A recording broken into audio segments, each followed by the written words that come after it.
Hi,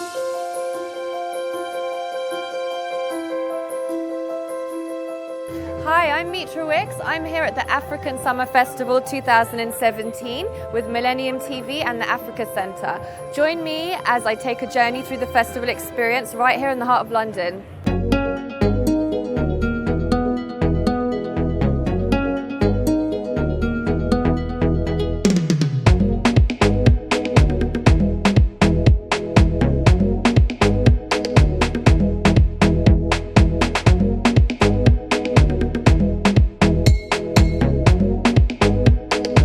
Well, since we've now bought our building in Great Tophet Street, which is our home, we thought we'd bring the festival closer to our home so that people not only enjoy the festival, but they know where we are and where they can come for other events throughout the year, because the festival is on an annual basis, but throughout the year the Africa Centre still has other things to offer.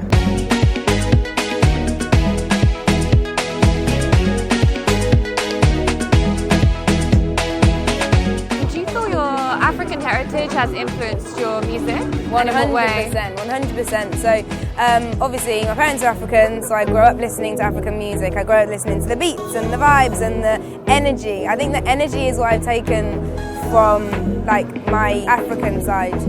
Because yeah, there's just so much energy and it's always great energy, and it's so important for it to be good. Well, for my style of music, it's so important for it to be good energy and yeah, good energy.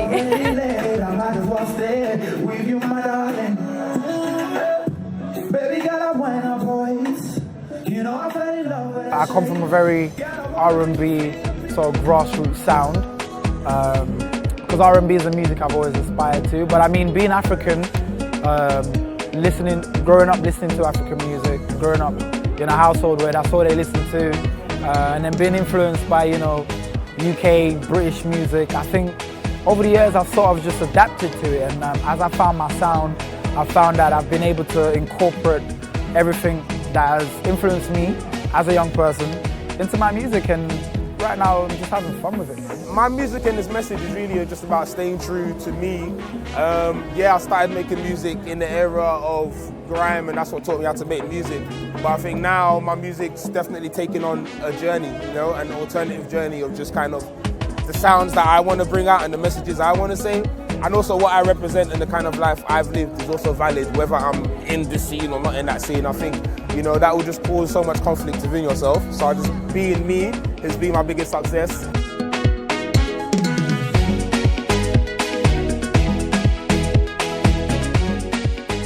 What is your favourite African dish? Oh, that's easy. Ogbono soup, and it depends on what the day is, but maybe brown rice. Oh man, I had what did I have? From one of the stores, man, it was like, I had some curry goat, rice and, just boiled rice and plantain. Not plantain, I have plantain. There is a lot of diversity in African food, but I think what makes it very special is that there are a lot of spices.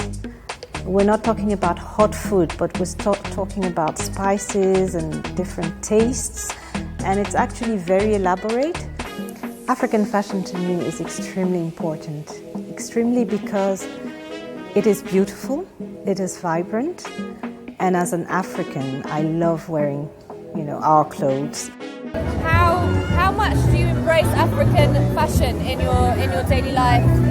I feel it's just something normal, it's just part of my expression. It's very, very important to wear our African costumes, our African culture, our ordinary African clothes, mix it with everyday clothes. It's very important because then we feel that we're with the ancestors and we're rooted, and also the fact that we're embracing our African culturalness and our uniqueness, which is very, very important.